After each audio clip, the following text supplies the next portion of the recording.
Hello everyone. This is Tushar Sandhan, currently an assistant professor at Indian Institute of Technology, Kanpur, in short IIT Kanpur. So I'm heading the lab of Perception and Intelligence lab for computer vision and artificial intelligence related research endures in industrial as well as academic area. So today we are going to see education as well as science and arts through the AI, how artificial intelligence can guide or is shaping the way for education as well as science and arts. So let me share a screen. So in short, just a quick overview about myself and my lab. It's a perception and intelligence lab where we work on segmentation, spectral image analysis, also super resolution of image and video, as well as audio ultrasound where we analyze the speech, face, laryngeal health assessment, multisensory analysis of multiple sensors to get a multimodal data to apply that also as a biosignal for cognition and robotics. So overall summary with pictorial representation is given towards the right of this one, where some of the work is also in microscopic image analysis and also the autonomous driving. So I'm lucky to receive India's Young Engineers Award as well as Young Engineer Associate this year. And happy to help new students who are interested in AI and machine learning related research topics. So moving on to current topic of our today's talk, it's about AI in life, and our life is revolving around education, science, and arts. So now let's look at what is education. So if you see the education in earlier days, we were uh, like having the education under the banyan tree with the banyan, whereas right now it's in the like corporate setup, whereas in artificial buildings, in shorts, people wearing shorts and so on, and even the less currently it's online, where there is a extremely high overload of information, where students they don't know which information is important, which one to assimilate. Even sometimes teachers they feel it's overburdening to cover the entire syllabus for one particular course, given the multiple sources of information and variety of branches for that particular topic which are coming into in the education. So now what is actually the education is for and its purpose? So if you see, there are different ways that we go through this education paradigm. One is about guided instruction. Are those only the guided instructions that we need to follow, or we need to remember those instructions and then reproduce those instructions in a real life? Is that the education? Or is it a purposeful learning? Or is it a student-centered learning? Then holistic development, will it help to get us holistically developed individual? And is it a lifelong learning? Let's look at this one by one. Whereas in summary, education is about this all of these things in parts and in the multiple of these weighted combination of these parts. It's not one, it's not two, it's not just a few of these, it's all of these in a combined manner. And where AI can help, let us look at that one. So now, first of this one, like of this guided instruction. So this usually you see is a curriculum framework or instruction manual that you receive in experimental labs that you go for. Also, sometimes you purchase some expensive equipment, for example, a washing machine at your household. So with that washing machine, you receive one manual in different languages, obviously in one of the languages, English, Korean, and so on. So then you go through that manual and you follow the instruction. Same thing you also do in your undergraduate or in some laboratory experiments, that you follow that instruction manual. You also follow the safety manual, which is also a part of education, but it's not the only part of whole education. It has its importance and it has its own place, that we need to respect that as well. This guided instruction, we need to respect that as well. But we don't have to extrapolate that towards our whole sorts of education that we give. It's not entire education should be a guided mechanism, but certain facts where we need to follow, where we need to follow a precision, where we need to abide by certain rules to avoid disasters in the experiments, we need to follow those guided instructions. So that education is very important and that need to be respected for those parts. Then moving on to, is that education a purposeful learning? For example, craftsmanship. A person who is a carpenter or a plumber who is very specific about those skills and uh, where they can earn the livings through that education or through that skill. So that means purposeful. We ask the student, what is your purpose of learning and what do you want to learn? And then we teach that much. But the problem with this one, do you think that students know what they want to learn? No, this is very difficult. Students do not know what they want to learn, and what they want to become in life also they are not sure.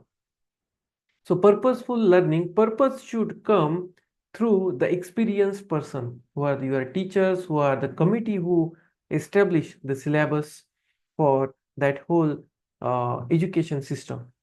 So that then moving on to student-centered education, which is very important. Nowadays, some popular classes are in hundreds of students. So the class strength of those popular classes are in 200, 300 easily in undergraduate or even postgraduate education system. Now, how to address this student-centered education? That means teacher should address some of the issues with respect to individual students, their needs, their grasping power, their understanding capability. So all these need to be analyzed.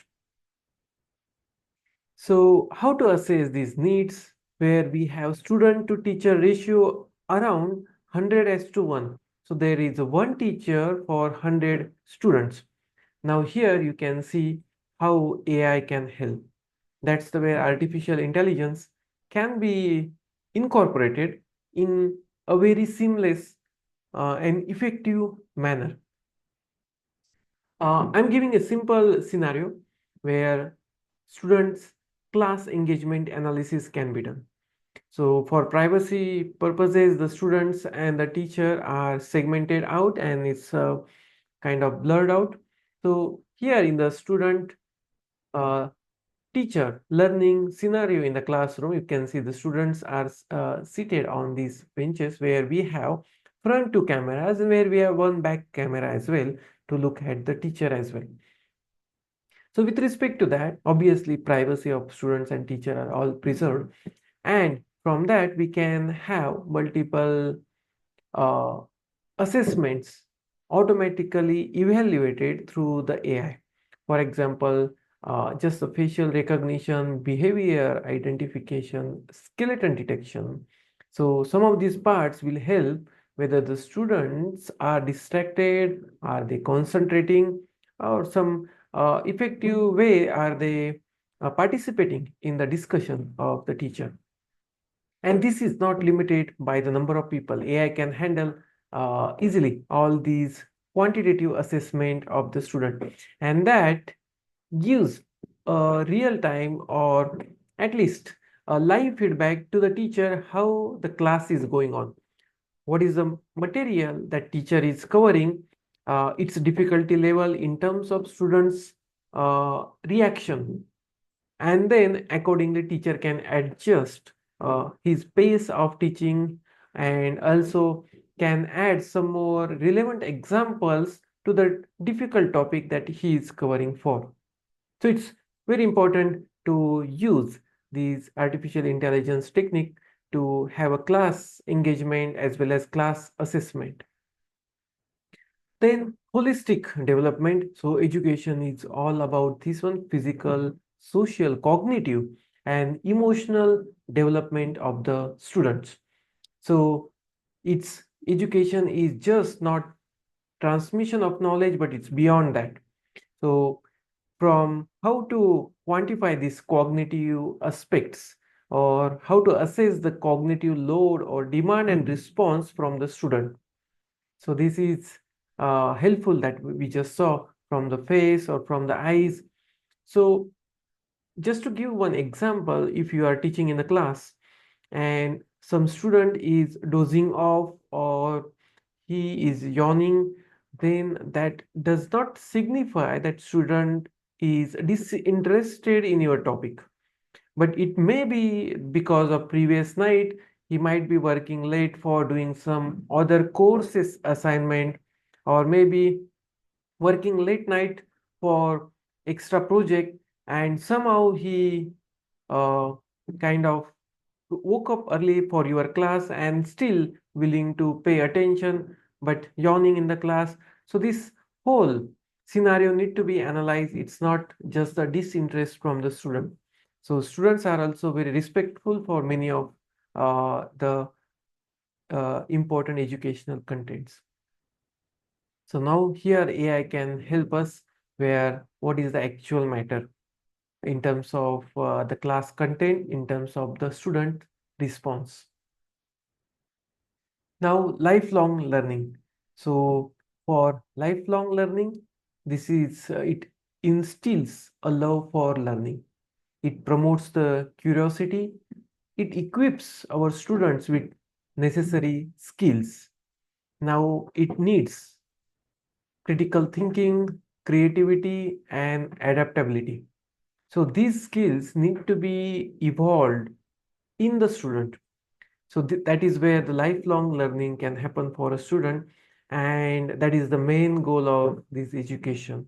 So where students can learn to live in any hostile environment. That's the education power will be power that instills on the student. So now who can help here? Not the AI, but HI can help. That's the human intelligence. So here you need the real teachers who are experienced, who has seen different ups and downs of the life, where they can teach you in different emotional understanding way. So that's AI is not yet there, where you need emotionally understanding and uh, kind of accommodative, emotionally accommodative teachers, and who can improve the critical thinking, creativity, and adaptability within the students. So that's the education where from which we learn the science, and through arts we improve upon variety of science parts to make interesting technologies. So now in science, you can see, you might have seen AI in science. It's solving variety of problems, helping in discoveries via data analytics. So in different fields of science, you can see agriculture, biology, physics, genomics, quantum chemistry, ecology, healthcare, and weather, and the list is not ending. It's going on where AI is making its marks. So now few of these one you can see biology, where image analysis in microscopy, where my lab is also working on, including the protein structure prediction, also the drug discovery, where this year's one of the Nobel Prize is given for this AlphaFolds creator for protein structure prediction and so on. So that's in the, you can see in the medicine. Then ecology, where remote sensing, acoustic monitoring, automated species recognition. In healthcare, AI in healthcare for diagnosis and treatment planning. Also in the quantum chemistry to the weather forecasting, also the predictive modeling and predictive maintenance, which is where aircrafts can now take multiple uh, hovering flights quickly with help of predictive maintenance. Now, science in ecology, you can see, so some of the species can be observed 24/7 in their natural habitat without even affecting their day-to-day life uh, maneuvers. So these simple cameras can help huge uh, kind of different species can be analyzed. You can also see there is not one, and there are not just one but two animals which are coming in this video, and these are known as camera traps, which are very safe, which are not intruding to the environment of these wildlife. So it's ecologically very helpful. Then how AI can help after the disaster. So that's where disaster management, where we can assess the whole sort of impact of that disaster, including the tsunami or including certain uh, kind of flooded regions, as well as drone-based surveillance of low altitude images can be quickly analyzed instead of relying or waiting for satellite to arrive at that location. And satellite images are not live, where we can unmanned aerial vehicles, UAVs, can be flown at certain region up to 100, 200 meters altitude, and we can survey quickly that region where AI-based methods can analyze the quantification or quantify the disaster amount. We have recently published work where single image based, like drone will fly in the disaster region, will take multiple images. Those images will be stitched together to get a large canvas or large panorama of that disaster region. And before sending those images back to the base station, because images are of larger size and it takes a longer time to send that heavier signal. So before that, the drones themselves analyze the amount of disaster, the first aid required locations, are there humans who are trapped within certain region. So these basic information they quickly quantify through those images, and just those numerical values quickly sent back to the base station. And once these drones come back to the base station, if they come with provided the sufficient amount of battery and they do not get destroyed in that disaster region itself, if they come back, then we get the whole images as well. But even if they don't come back, we still get the numerical values that they quickly sent back us about the amount of disaster, even near the cyclone regions or even near the flooded regions. Moving on to further, so AI in healthcare, obviously variety of disease can be diagnosed. Few of our works are in AI on skin diseases. So skin cancer can be quickly detected, as well as throat cancer from the endoscopic images, where both of our works are uh, kind of cited and as well as covered by media agencies, where we can reach up to more than 90% accuracy on throat cancer prediction, where laryngeal lesions can be predicted quickly whether it's a cancerous or it's a non-cancerous using RGB as well as narrowband imaging NBI. Now, AI in patient monitoring, you can see in the right side, where in ICUs, it's usually pretty expensive. So after initial treatment, patients can be transported at home, and it's known as home infusion. So in the home infusion, you can have minimalistic sensor along with the camera attached, where it automatically assesses and gives the important information back to the hospital. So that's AI in patient monitoring. Also, AI in agriculture, you can see, so it's a robot which directly burns the weeds using the laser guided mechanism. So it's reduced harmful chemical usage. So burning weeds through the laser, automated weeds and pest identification, where pesticides are getting sprayed using the drones very effectively. Moving on to in AI in agriculture, where yield prediction and quality assessment using AI, where we can assess the quality of these food grains, so that next time when somebody wants to sow that food grain in the soil to get high yield of the crop, we need to find first the quality of those seeds. Only high quality seeds need to be used. Just by looking eyes, by our naked eyes, it's not that easily identifiable, because inside there might be a mold, some portion might be eaten away by insects. So these low quality seeds, if are used for next plantation, the yield and overall the resources of agriculture are getting lost. So that's why high yielding grain quality estimation is very important. Then AI-powered fruit harvesting, which helps to reduce the waste of those foods, because appropriately, even you can see the small tomatoes are effectively kind of harvested using these suction pump based robotic arm flexible robots, where the waste of these or the damage of these delicate fruits are avoided.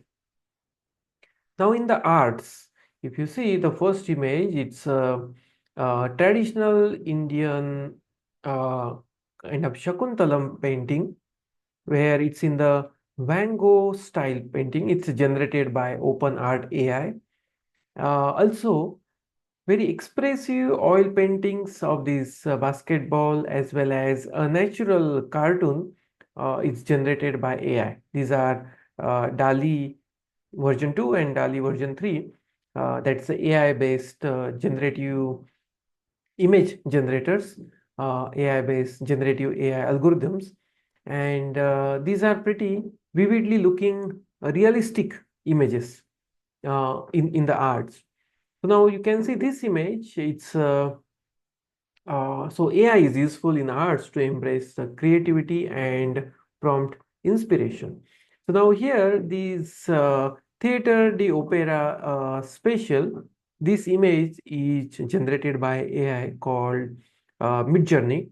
So this one of the software, you can say it's a Midjourney software, and this is uh, put in the competition of digital arts in New York 2022, and it won the first prize by Jason Allen. So this is the AI generated digital image. So the competition was about the digital arts, where you can manipulate the digital images using software and so on, where he generated the entire image itself using the AI, and it won the first prize. Now, AI in photography, you can see this one is again generated in by DALI 2 version 2023, where the name given to photography is the electrician, and it again won the first prize in the category of the world photography. This organized by Sony World Photography Awards, and it's not the actual photograph, but it's generated by the AI. Also, some of the parts that generative AI is reshaping the landscape of trust in intelligence and counterintelligence operations, where right side image you can see it's not the real image, where it's created to show the actual disaster and its effect on the life of a person who is living there.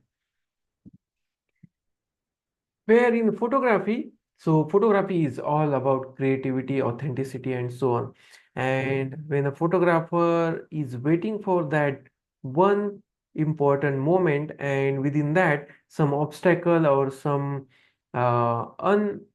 unwanted uh, creature or thing which is coming within the photograph, where the photograph is what photographer wanted, but that unwanted thing also getting captured. And imagine that flying the eagle and capturing its prey, that important photograph is having one of the kind of shaky hand in between or some other tree trunk inside that photograph, which is entirely ruining the whole scene.